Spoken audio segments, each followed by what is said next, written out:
The air within the high synod of the Kyrian ascendancy did not merely smell of ozone and fear. It tasted of history crumbling into dust. The grand chamber, a vast spherical auditorium carved from the obsidian heart of a dead moon, was designed to intimidate.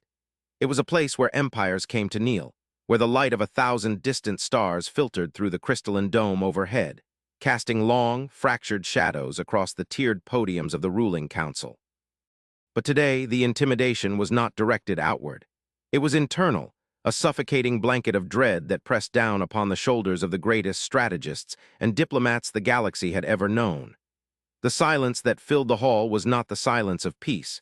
It was the silence of a held breath before the executioner's axe falls.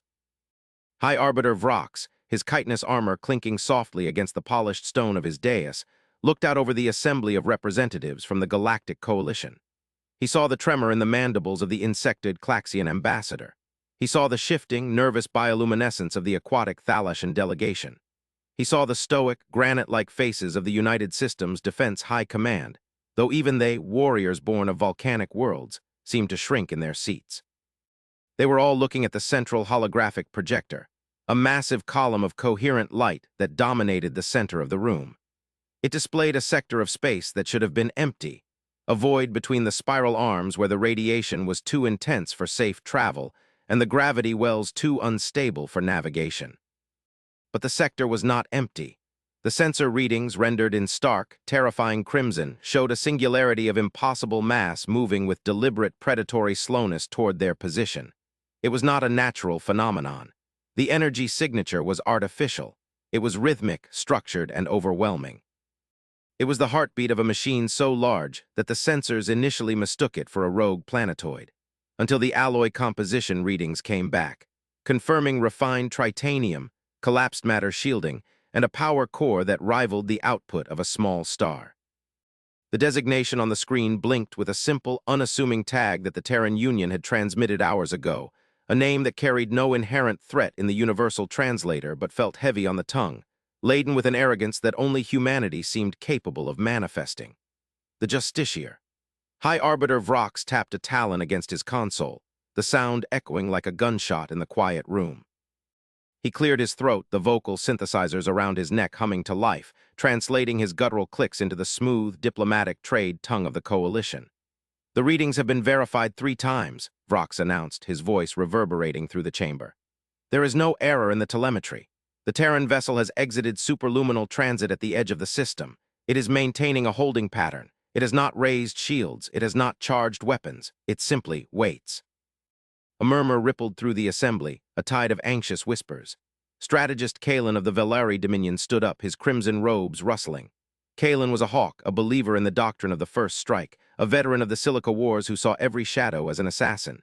His eyes, burning with a mix of fury and apprehension, locked onto Vrox. "It waits because it is mocking us, High Arbiter," Kalen spat, his voice sharp and aggressive. "Do not mistake their inactivity for passivity. The humans have spent the last 50 cycles in isolation. They withdrew from the Coalition, recalled their fleets, and silenced their borders. We thought they were collapsing. We thought their economy had failed or that civil war had consumed them. We were fools. They were not dying. They were building. Look at the mass displacement. That implies a hull density we cannot even replicate. If that ship enters low orbit, its gravitational shadow alone will cause tidal catastrophes on the capital world. This is not a diplomatic envoy. This is a siege engine. This is an assertion of dominance." Vrox looked at the strategist with weary eyes.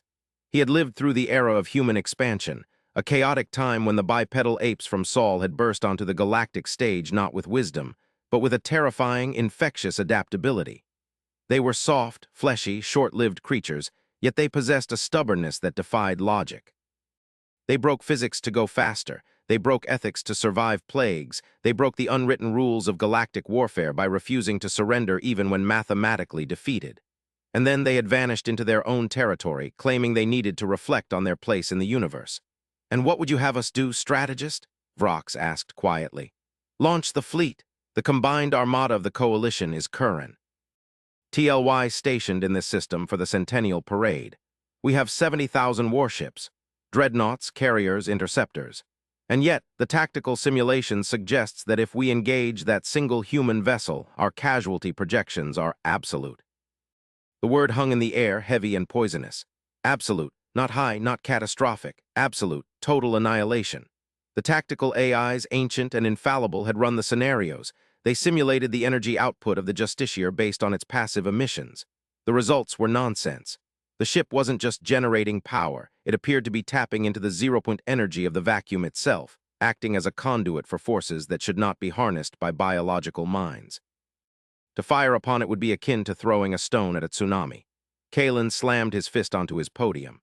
So we surrender? Is that the wisdom of the High Synod? We bow our heads because the humans built a bigger gun? This is exactly why we should have sanctioned them cycles ago when they began experimenting with subspace folding. They speak of peace, but they build monsters. A ship that size serves no purpose other than to terrify. It is a weapon of terror, plain and simple. It is the embodiment of might makes right. They have come to dictate terms, Vrox. They have come to enforce their primitive morality upon us through the threat of extinction. Or perhaps, a soft, melodic voice cut through the tension, originating from the shadowed alcove of the Eldari mystics. They have come because they are the only ones who can. The assembly turned toward the speaker, Scholar Alara. She was ancient, her skin translucent like parchment, her eyes clouded with the milky film of those who spent too much time gazing into the astral currents. She floated slightly above her seat, suspended by grav coils. Look at the weapon and see a threat, Alara continued, her voice echoing in the minds of those present as much as in their ears.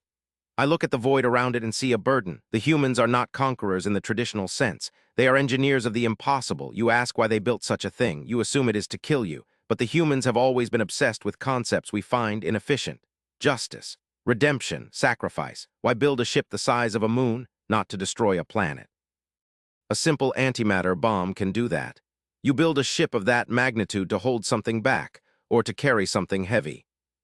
Kalen scoffed, waving a hand dismissively. Philosophy will not stop a relativistic kill vehicle, Scholar. We need a tactical response. We need to scramble the planetary defense grid. We need to demand they power down their core, or we will interpret their presence as an act of war. Vrox raised a hand to silence the strategist, his gaze returning to the hologram. The red dot of the human ship was pulsing slowly. They have hailed us, Vrox said, his voice dropping an octave. Just now. A tight beam transmission directed solely to this chamber. Audio only, no visual. The room froze. The terrifying reality of contact settled in. The aliens, disparate in biology and culture but united in their sudden vulnerability, leaned forward. Vrox nodded to the communications officer. Put it through. The static was brief, a wash of white noise that sounded like rain on a tin roof before it cleared into a voice. It was a human voice, male, deep and resonant, stripped of the digital distortions usually applied to intimidate. It sounded tired. It sounded calm. It sounded like a father speaking to children who were playing with matches. This is Fleet Admiral Valerius of the Terran Union, commanding the vessel Justiciar. We request permission to dock a shuttle at the High Synod Spire. We do not seek conflict. We do not seek territory. We come to offer a choice and to deliver a warning. The transmission cut, no threats, no demands for surrender, just a request and a cryptic message. Vrox looked at Kalen, then at Alara. The fear in the room had shifted shape. It was no longer the panic of immediate death, but the creeping dread of the unknown. Grant them permission, Vrox ordered, ignoring Kalen's shout of protest. If that ship wanted us dead, we would be ash already. Let us see the face of this warning. The arrival of the human shuttle was an anticlimax that only heightened the tension. The alien delegates expected a heavily armored dropship, bristling with turrets and flanked by fighter escorts. Instead, a sleek silver craft, unarmed and unshielded, descended through the atmosphere. It was beautiful in a minimalist way, shaped like a teardrop, moving with a silence that defied aerodynamics. It docked at the spire's pinnacle with a soft hiss of equalizing pressure. Inside the grand chamber, the security details, towering reptilian warriors with plasma pikes and cybernetic targeting arrays, formed a perimeter around the central floor. The air grew heavy. The massive dew. Ares groaned open. 3 figures walked in. They were small. Amidst the giants of the coalition, the humans looked fragile. 2 were guards, clad in ceremonial white armor that looked more like hardened ceramic than battle plate, their faces obscured by opaque visors. They carried no visible weapons. Between them walked Admiral Valerius. He was an older human, his hair the color of iron filings, his face lined with the deep grooves of stress and time. He wore a uniform of midnight blue, unadorned by the rows of medals that Kalen or Vrox wore. His only insignia was a simple silver circle on his collar. He walked with a cane, a length of polished black wood, limping slightly. The contrast was jarring. The representative of the most terrifying weapon in the galaxy was a crippled old man. He walked to the center of the chamber, the eyes of 1,000 species boring into him. He stopped, looking up at the high podiums, his expression unreadable. He did not bow, he did not salute. He simply waited for the murmuring to die down, his stillness acting as a gravity well that pulled the room into silence. "High Arbiter," Valerius began, his voice unamplified yet carrying clearly through the acoustics of the chamber. "Distinguished delegates, I apologize for the intrusion. We know our arrival has caused distress. That was not our intent, though we knew it was unavoidable." Vrox leaned forward, his compound eyes narrowing. "You park a Leviathan on our doorstep, Admiral, a ship that defies the Treaty of Limitation, and you claim distress was not your intent. You have disrupted the balance of power in the entire quadrant. Explain yourself. Why has humanity returned, and why with that?" He gestured angrily at the hologram of the Justiciar above them. Valerius looked at the hologram, a flicker of sadness crossing his face. "We returned because we finished it. The Justiciar is not a warship, High Arbiter, not in the way you understand war. You see guns, you see tonnage, you see power. You assume that power exists to conquer. That is the tragedy of this galaxy, of all of us, humans included. We have spent millennia believing that the ultimate expression of civilization is the ability to destroy one's enemies." He paused, leaning on his cane. "We disagreed. 50 years ago we found something, an artifact, a signal. It doesn't matter what you call it. It showed us the trajectory of the universe. It showed us the cycle of empires rising and falling, the endless wars over resources, ideologies, and pride. We realized that as long as the capacity for total war exists, justice is a lie. Justice cannot exist when the strong can simply annihilate the weak. So we decided to build a final argument." "A final argument?" Kalen interrupted, unable to contain himself. "You speak in riddles. It is a weapon. Our scanners detect a spinal mount cannon running the length of the ship capable of cracking a planet's crust." "It is capable of that, yes," Valerius admitted, his voice remaining terrifyingly level. "It is capable of much more. It can destabilize the star of this system. It can collapse the hyperlanes for 1,000 light years. It possesses the power of a god." He looked directly at Kalen, his eyes hard and cold like flint. "But the weapon is not the ship's strategist. The weapon is the discipline to never use it. We built the Justiciar to prove a point. We have the power to take everything from you. Right now, we could demand your surrender, strip mine your worlds, and enslave your populations, and you could do nothing to stop us. Your fleets would burn before they cleared their moorings." The brutality of the statement hung in the air, naked and undeniable. The silence was absolute. Valerius softened his tone. "But we will not. We are here to submit ourselves to your judgment." Confusion rippled through the hall. Vrox blinked, his mandibles clicking in surprise. "I do not understand. You possess the ultimate power and you wish to submit to us." "We wish to join the coalition," Valerius said. "Not as conquerors, but as peacekeepers. We offer the Justiciar as a shield for the galaxy. But there is a condition that terrified us enough to build this ship in the first place." He tapped his cane on the floor. "We realized that if we kept this power to ourselves, we would eventually become tyrants. Power corrupts. Absolute power corrupts absolutely. That is a proverb from our history. To possess the Justiciar is to be tempted to use it to solve every problem. A trade dispute? Threaten them with the ship. A rogue state? Obliterate them. We knew we could not trust ourselves with it alone, so we built it and we brought it here. We want the coalition to form a council of ethics, not strategy. You will hold the firing keys, not us. We will pilot the ship, maintain it, and defend it, but the authority to unleash its power, that we give to you. Because the only way to have power over justice is to ensure that the sword is held by many hands, not one." The room erupted. Shouts of disbelief, accusations of trickery, and cries of wonder clashed in the air. Vrox sat back, stunned. The humans had built the ultimate gun, marched into the room, and handed the trigger to their potential enemies. It was insane, it was illogical, it was terrifyingly ethical. Kalen was shaking his head, pacing back and forth on his podium. "It is a trap, it must be a trap. They want us to board the ship to entrap our leadership. No species gives up an advantage like this." "It is not an advantage," Valerius said, his voice cutting through the noise.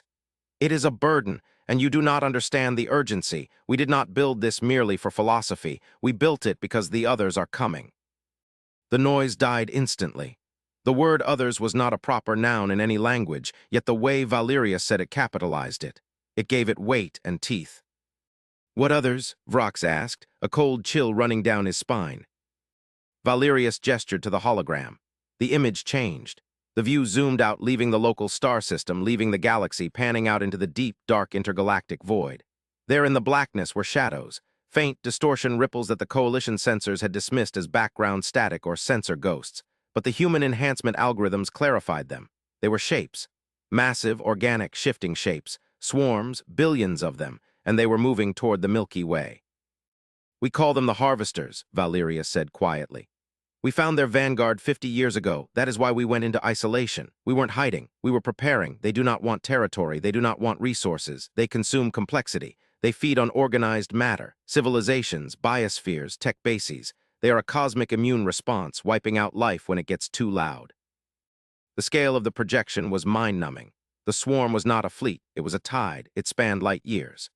"The Justiciar," Valerius continued, "is the only thing we could engineer that might slow them down. Its main weapon is not a laser. It is a localized entropy reverser. It enforces order on a quantum level. It can freeze the decay of a star, or it can shatter the biological coherence of a billion organisms in an instant.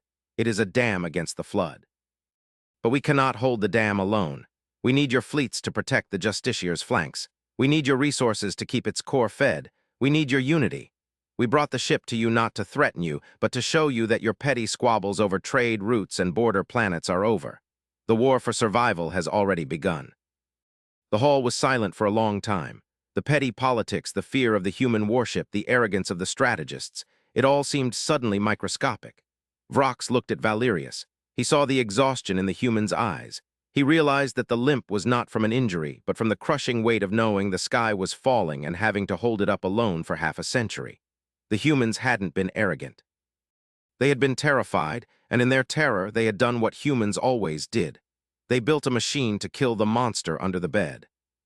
"You ask for trust," Vrox said, his voice trembling slightly. "You ask us to trust you with our lives, and you trust us with your weapon." "We have no choice," Valerius replied. "Power without justice is tyranny, but justice without power is impotent. We have brought the power. You must provide the justice. You must decide that this galaxy is worth saving together. If you refuse, if you try to seize the ship or destroy us out of fear, then the Harvesters will find a divided galaxy and they will eat us all."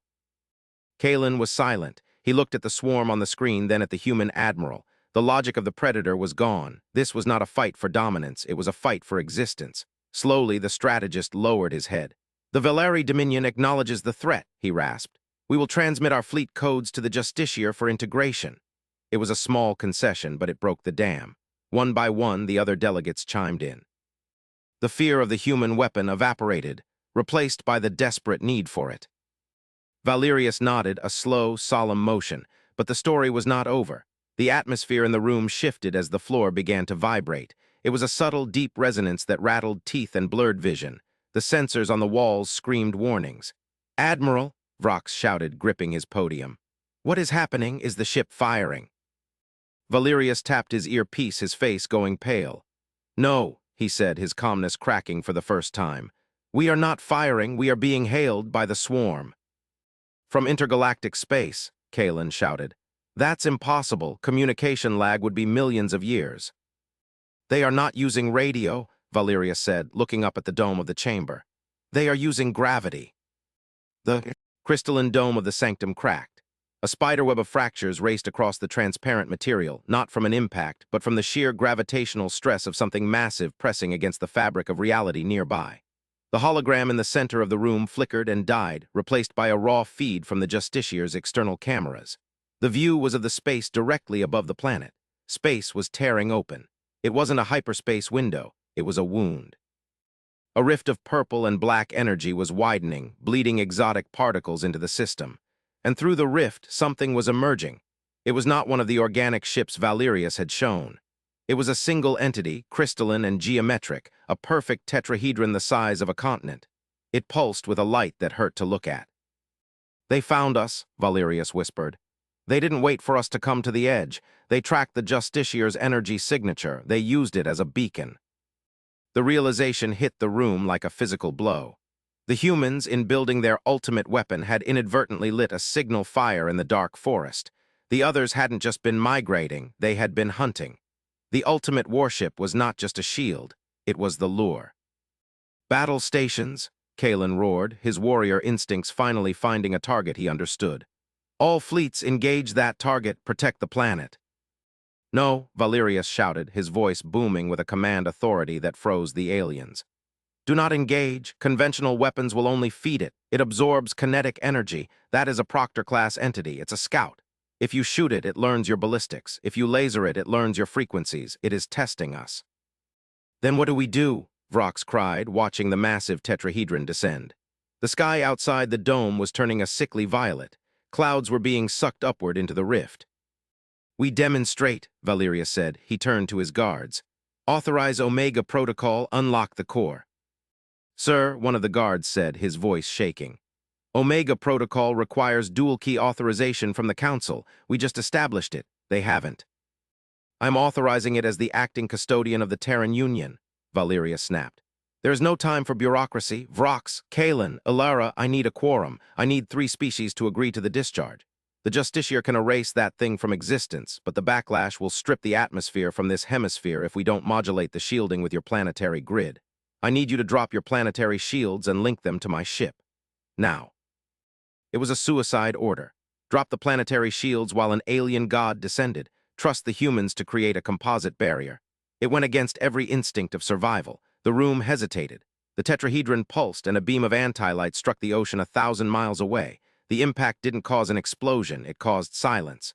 A hole in the ocean appeared, the water simply vanishing, deleted from the universe. The shockwave of displaced air roared toward the sanctum. Do it, Scholar Ilara screamed, her psychic senses overwhelmed by the emptiness of the enemy. Trust him. Vrox looked at the human. He saw no deception. Only the terrifying resolve of a man who had brought a grenade to a knife fight because he knew a dragon was coming. Link the grid, Vrox ordered. All power to the Justiciar.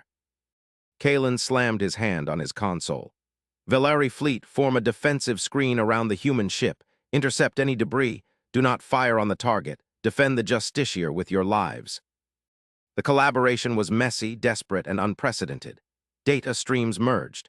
The golden energy of the Kyrian planetary shield flickered and died, only to be replaced by a shimmering blue field projected from the human behemoth in orbit. The Justiciar shifted. Its hull plates, miles thick, groaned as they shifted configuration. The spinal mount opened. It wasn't a barrel, it was a series of focusing rings, suspended in a magnetic field, glowing with the light of a captured star. The energy buildup was so intense that the air in the grand chamber tasted of copper and blood. Target locked, Valerius said, watching the data stream. Convergence in 3, 2, 1, mark. The Justiciar did not fire a beam. It fired a moment of absolute order. A pulse of distortion shot from the ship, invisible to the naked eye but felt by every living soul as a sudden sensation of vertigo. The pulse struck the descending tetrahedron. There was no explosion, no fire. The enemy shape simply stopped. Its pulsing light froze. The purple rift behind it snapped shut, severed by the reassertion of local physics. Then the tetrahedron began to flake away. It turned into dust, then into atoms, then into nothingness. The Justiciar had imposed a localized law of physics that prohibited the strong nuclear force from holding the enemy together. It was unmade. The sky cleared, the violet. Hue faded. The ocean rushed back into the void where the beam had struck, creating a massive tsunami that the combined shields barely contained. Silence returned to the sanctum, but it was a different silence. It was the silence of survivors huddled together in a lifeboat.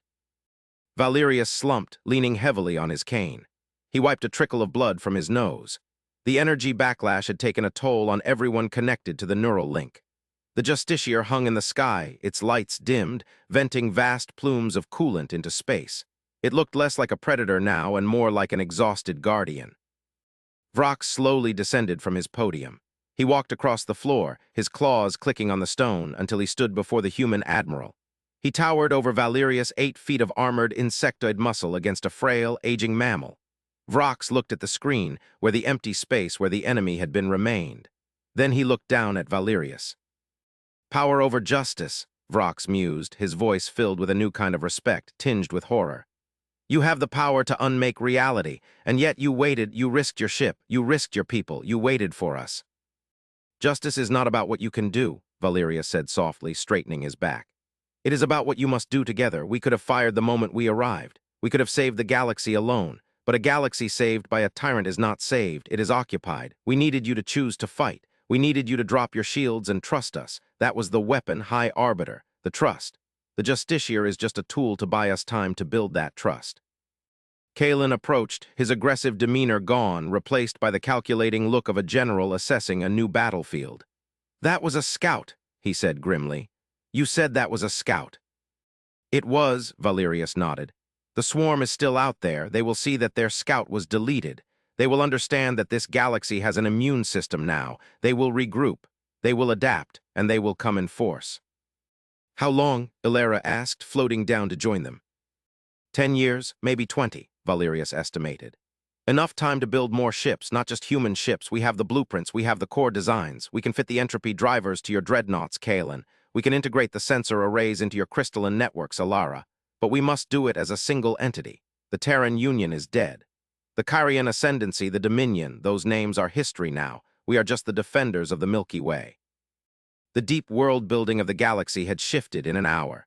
The political squabbles over trade tariffs and border moons seemed like the games of children.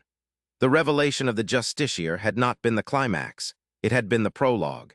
The humans had not come to win a war. They had come to recruit an army for the war that actually mattered. Vrox looked around the chamber. The fear was gone. In its place was a steely resolve. The delegates were already on their comms, shouting orders not to attack but to coordinate. Engineers were being summoned. Scientists were being mobilized. The shock of the reveal had transitioned into the adrenaline of purpose. "The ultimate human warship," Vrox said, testing the words. "You named it poorly, Admiral." Valerius raised an eyebrow. "Oh." "It is not a warship," Vrox said, extending a hand, a gesture of human greeting he had learned from history books but never thought he would use. "It is an ark. It carries the future, and you are right. Power without justice is tyranny, but justice without power is suicide. Today we have both." Valerius took the alien's hand. The grip was crushing, but he didn't flinch. "Then let us get to work, High Arbiter. The night is coming, and we have a lot of torches to light." The scene dissolved not into black, but into a montage of industry and unity. The grand chamber became a war room. The Justiciar, once a symbol of terror, became the shipyard around which the new fleet was born. The story of the humans wasn't that they were the strongest, or the smartest, or the most aggressive. It was that they were the ones willing to stare into the abyss, build a machine to kill it, and then hand the trigger to their neighbor because they knew that being right was useless if you were alone. The ultimate weapon was not the ship. It was the handshake. And as the camera pulled back, leaving the galaxy spinning in the dark void, the shadow of the approaching swarm seemed a little less absolute, and the light of the spiral arms a little brighter, burning with the defiance of a united front.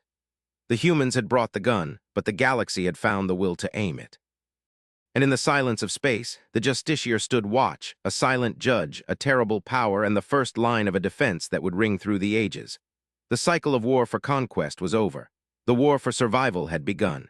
And for the first time in Galactic history, the odds were even. The atmospheric gravity of the moment lingered. The philosophical weight of Valerius's choice, to share the power of a god rather than wield it as a king, resonated in the minds of the alien council. They realized that the humans had passed a test that every other species had failed. They had reached the technological singularity, the point where a civilization can destroy itself with a button press, and they had chosen restraint. It was a terrifying kind of maturity. As the delegates dispersed to rally their worlds, Scholar Alara remained behind for a moment, watching the human admiral limp back toward his shuttle. She floated to the window, looking up at the monstrosity of the Justiciar. She realized the irony of the title the humans had given it. A Justiciar was not a soldier. A Justiciar was a magistrate, a roving judge who brought law to lawless lands. The humans hadn't built a warship. They had built a gavel. And the sound of it striking the block had just woken up the universe. The screen faded to black, leaving only the hum of the engine and the echo of the words, "Power over justice." The question had been answered. Power over justice was tyranny, but power under justice, that was civilization. And humanity, the underestimated, chaotic, short-lived species, had just taught the galaxy the difference. Author's note: the narrative continues to deepen the world-building and dialogue to meet the extended length requirements, expanding on specific interactions and technical details. The days following the arrival of the Justiciar were a blur of frenetic activity that rewrote the political geography of the sector. The High Synod, once a place of slow deliberation and ritualistic debate, transformed into a nerve center for planetary defense. The cultural shock was immense. Teams of human engineers, small and soft-skinned, began to transfer via shuttle to the orbital shipyards of the Velari and the crystalline hives of the Eldari. The contrast was stark.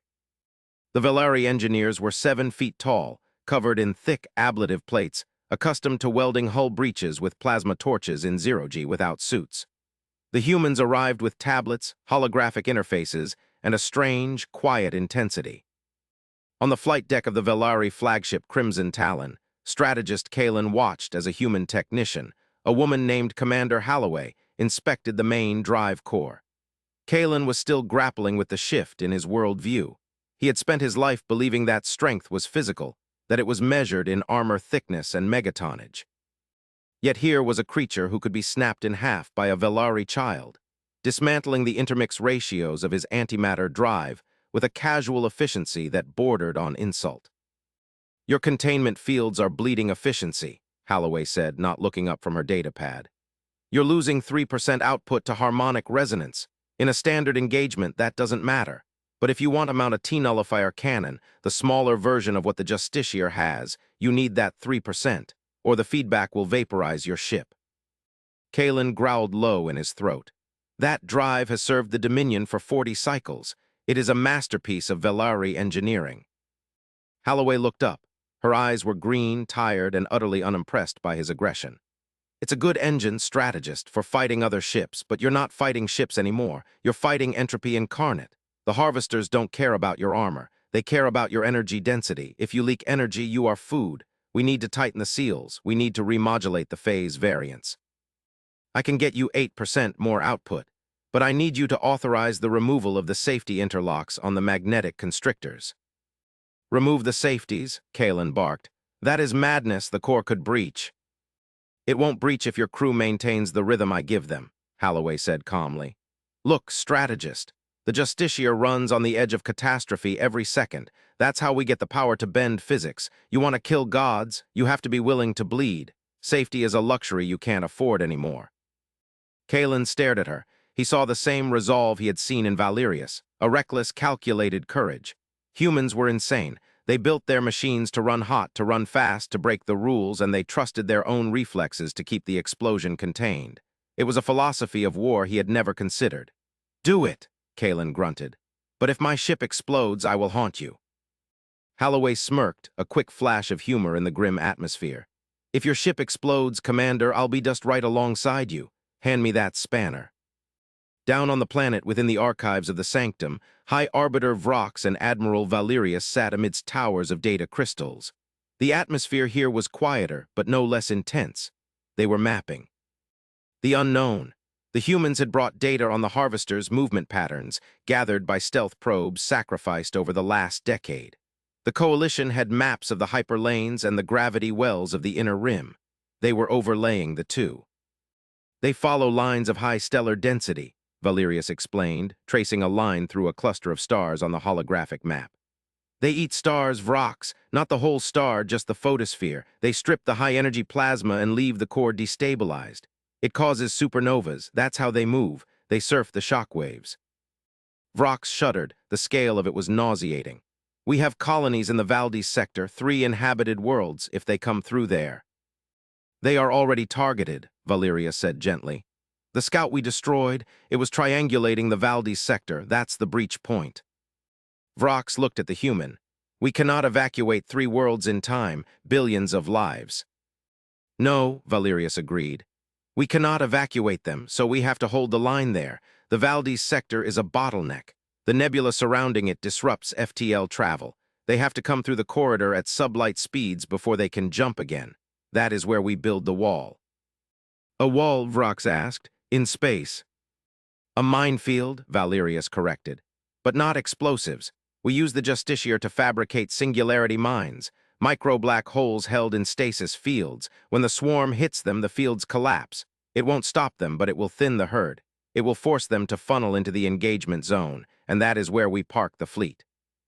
"The fleet is not ready," Vrox said. "We are still integrating your technology." "We have 6 months," Valerius said. "It has to be enough." The conversation drifted to philosophy again. It was unavoidable. The alien mind struggled to comprehend the human dichotomy. Vrox poured a cup of nutrient paste for himself and offered a flask of water to Valerius. "Admiral, I must ask, the text you carried into the chamber, the book, what is it?" Valerius reached into his jacket and pulled out the small, worn, leather-bound book. He placed it on the table. "It's not a tactical manual, Vrox. It's a collection of laws, old Earth laws, the Magna Carta, the Geneva Convention, the Universal Declaration of Human Rights, and texts from our religious history. It's a reminder." "A reminder of what?" "That we are dangerous," Valerius said. "You see us as weak because we have no claws, no armor, but humans are the apex predators of our world because we can justify anything. We can convince ourselves that genocide is necessary for peace. We can convince ourselves that cruelty is kindness. This book, it reminds me that there are lines we cannot cross, even when we are losing, especially when we are losing." Vrox touched the book with a claw tip. "You bind yourself with rules in a universe that has none." "We make the universe have rules," Valerius said firmly. "That is what civilization is. It's the imposition of order on chaos. The harvesters, they are pure chaos, pure hunger. If we fight them by becoming like them, by sacrificing our morals, by becoming ruthless monsters, then we have already lost. Even if we survive, we lose, because what is left isn't worth saving." Vrox looked at the old man with a profound sense of wonder. The Kyrian ascendancy had ruled for 1,000 years through tradition and stability. They had never faced an existential threat that required them to question their soul. Humans, it seemed, questioned their soul every morning over breakfast. Perhaps that was why they were the ones who built the Justiciar.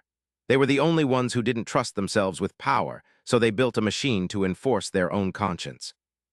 The months passed. The Valdez sector was transformed. The Justiciar loomed in the center of the corridor, its massive fabricators churning out the Singularity mines. The Coalition fleet, a ragtag armada of different aesthetics and designs, gathered around it. The sleek silver of the humans mixed with the jagged red hulls of the Velari and the golden spheres of the Kyrians. It was a visual representation of the new alliance. Wires ran between ships, literally in some cases, as power conduits were jury-rigged to share reactor loads. And then the sensors tripped. It started as a gravitational anomaly just as before, but this time it wasn't a single scout. It was a wall of noise. The nebula at the edge of the sector began to boil. The purple rifts tore open, hundreds of them scarring the darkness. "Contact," the tactical officer on the Justiciar screamed. "Massive scale, millions of targets. They're coming through the nebula." On the bridge of the Justiciar, Valerius stood. He didn't need his cane now. Adrenaline, or perhaps just the finality of the moment, held him up. "Signal the fleet, form the phalanx, shields to maximum overlap, activate the minefield." The space ahead of them erupted. The swarm hit T. He singularity mines. Brilliant flashes of Hawking radiation lit up the dark as micro-black holes snapped into existence, swallowing the vanguard of the harvester swarm.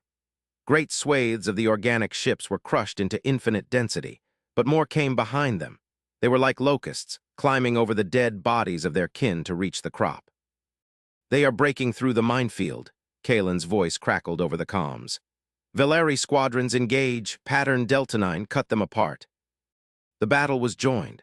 It was a chaotic swirl of light and fire. The Velari ships with their new human-enhanced engines danced through the swarm, their plasma cannons tearing through the biological hulls of the enemy. The Kyrian capital ships sat back, launching waves of drone fighters that moved like a shimmering cloud of gold dust, stripping the enemy shields. And in the center, the Justiciar sang. Its main weapon, the entropy driver, fired in rhythmic pulses. Every time it fired, a section of the swarm simply ceased to be biological. Their molecules stopped bonding. They dissolved into soup. It was a terrifying display of power, but the Justiciar was taking hits. The harvesters fired beams of concentrated acid and gravity waves that battered the massive ship's shields. "Shields at 40%, Holloway reported from engineering. "The heat sinks are glowing white, Admiral. We can't sustain this rate of fire." "We have to," Valerius said. "Hold the line. If they get past us, Valdez Prime burns." The battle raged for hours. Ships died. Human Velari Kyrian, they burned together, their debris mingling in the cold dark. But the line held. The swarm, for all its numbers, could not break the phalanx. The unity of the coalition, backed by the raw, godlike power of the human warship, was an immovable object. Then the harvesters adapted. They stopped attacking the fleet and focused on the Justiciar. They realized it was the anchor. Thousands of the organic ships merged, forming a massive battering ram of flesh and bone, hurtling toward the human vessel. Impact imminent. Brace. The collision was felt across the spectrum. The Justiciar groaned, its frame buckling under the impact of millions of tons of enemy mass. The bridge sparked and filled with smoke. Valerius was thrown to the deck. He coughed, tasting blood. Status, he wheezed. Hull breach on decks 9 through 20, the AI reported. They are boarding, repeat, boarders on the lower decks. Repel them, Valerius ordered. Marines to the breach points. But he knew it wasn't enough. The mass was too great. The Justiciar was being weighed down. Its engines were struggling to compensate. The ship was beginning to drift out of position, opening a hole in the defensive line. Admiral, Vrox's voice came through, filled with panic.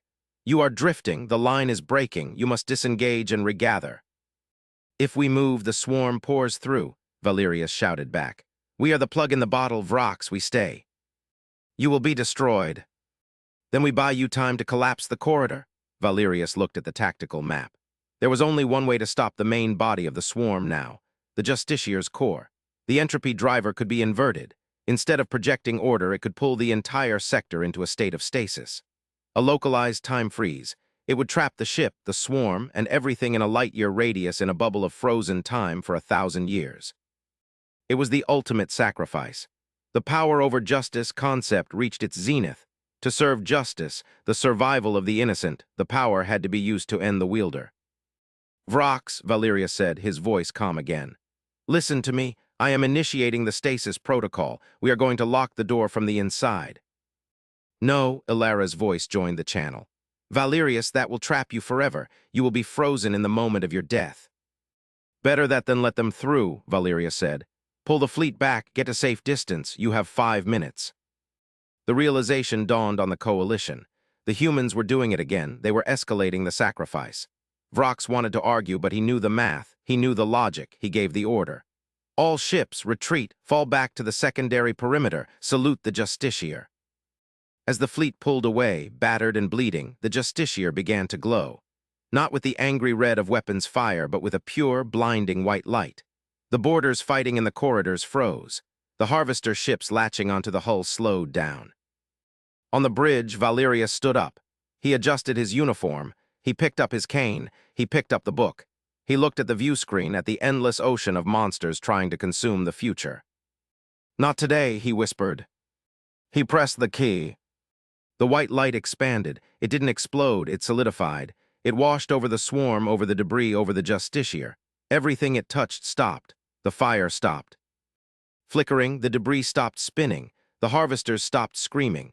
The Valdez corridor became a sculpture, a monument of light and frozen matter, a graveyard and a prison. The silence that followed was profound. The coalition fleet drifted at the edge of the stasis bubble, watching the beautiful, terrifying monument. The Justiciar was visible in the center, trapped in amber, its guns blazing, its hull breaking, its admiral standing tall. Vrox stood on his bridge, tears leaking from his compound eyes. Kalen bowed his head, his warrior pride broken by the sheer magnitude of the human spirit. Ilara wept psychically, a wave of grief that touched every mind in the fleet. They had won, the swarm was trapped, the galaxy was safe for now. But the cost was the greatest ship ever built and the people who had dared to build it. Epilogue, the New Council. 50 years later, the sanctum of the 12 Suns had changed. A massive statue stood in the center of the grand chamber. It was not of a warrior, but of an old man with a cane, holding a book. The Galactic Coalition was now the United Galactic Federation. The fear of the Justiciar had become the foundation of their law. High Chancellor Vrox, now ancient and near the end of his life, addressed the new class of cadets, human, Velari, Kyrian, and a dozen other species mixed together. They sat in the shadow of the statue. You ask about the ultimate warship, Vrox said, his voice raspy. You study its schematics, you marvel at its tonnage, but you miss the point. The Justiciar was not a ship of war, it was a ship of peace, because true peace is not the absence of conflict. It is the presence of a power that refuses to let injustice stand. The humans taught us that power is not a prize to be won. It is a burden to be carried, and they carried it all the way to the end. He pointed to the holographic map, where the Valdez sector was still marked as a restricted zone. The stasis bubble was still there, a perfect sphere of frozen time. "One day," Vrock said, "the bubble will fade, the physics will reassert themselves, the battle will resume, and when that day comes, we will be there. We have built 1,000 ships in his image. We have learned their discipline. We have adopted their justice. When Valerius wakes up, he will not fight alone." The cadets looked at the map with determination. The legacy of humanity wasn't that they conquered the galaxy. It was that they saved it by teaching it how to be human. They showed that the ultimate warship wasn't a Death Star. It was a promise.